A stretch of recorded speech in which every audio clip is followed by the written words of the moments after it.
Di zaman Rasulullah, hiduplah seorang sahabat bernama Salabah bin Hatib. Ia dikenal sebagai pribadi yang sangat rajin beribadah dan hampir selalu hadir dalam majelis Rasulullah. Namun di balik ketakwaannya, hidupnya sangatlah miskin. Saking miskinnya, ia dan istrinya hanya memiliki satu pakaian layak. Pakaian itu mereka gunakan secara bergantian agar tetap bisa menutup aurat dan beribadah. Suatu hari, Salabah bergegas keluar dari masjid tanpa sempat berdoa. Rasulullah melihat hal itu dan memanggilnya dengan lembut. Dengan air mata, Salabah berlutut dan berkata, Aku harus segera pulang, karena pakaian ini harus dipakai istriku untuk sholat. Dengan suara gemetar, Salabah pun memohon, Wahai Rasulullah, doakan aku, agar Allah memberiku harta yang banyak. Rasulullah menggeleng dengan lembut dan bersabda, Wahai Salabah, harta yang sedikit jika engkau syukuri, lebih baik bagimu daripada harta yang banyak yang membuatmu lupa akan akhiratmu.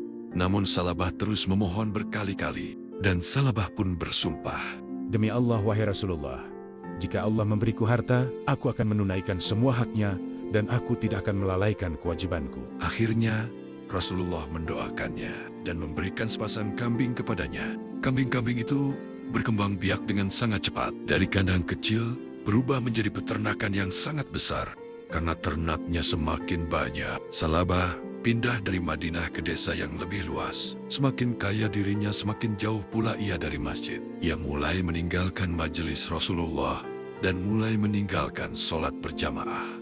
Hingga akhirnya, ia tidak pernah lagi datang ke masjid. Suatu hari, Rasulullah bertanya, "Di manakah Salabah?" Para sahabat menjawab, "Wahai Rasulullah, ia sibuk dengan kambing-kambingnya yang telah memenuhi desa." Rasulullah pun menghela napasnya, seraya bersabda, "Semoga Salabah tidak dibutakan oleh dunianya." Ketika perintah zakat turun, Rasulullah mengutus 2 sahabat untuk memungut zakat. Semua orang membayar, kecuali Salabah. Saat zakat Salabah dihitung, jumlahnya sangat besar. Dengan marah, Salabah berkata, Banyak sekali. Ini bukan zakat, ini pemerasan. 2 sahabat kembali melapor. Namun sebelum mereka bicara, Rasulullah bersabda, "Celakalah Salabah." Lalu turunlah surah At-Taubah ayat 75-76 tentang orang yang berjanji kepada Allah. Namun, ketika diberi kekayaan, ia berpaling dan mengingkari janjinya. Kabar itu sampai kepada Salabah. Tubuhnya gemetar dan hatinya hancur. Ia datang ke masjid, berlutut membawa zakatnya.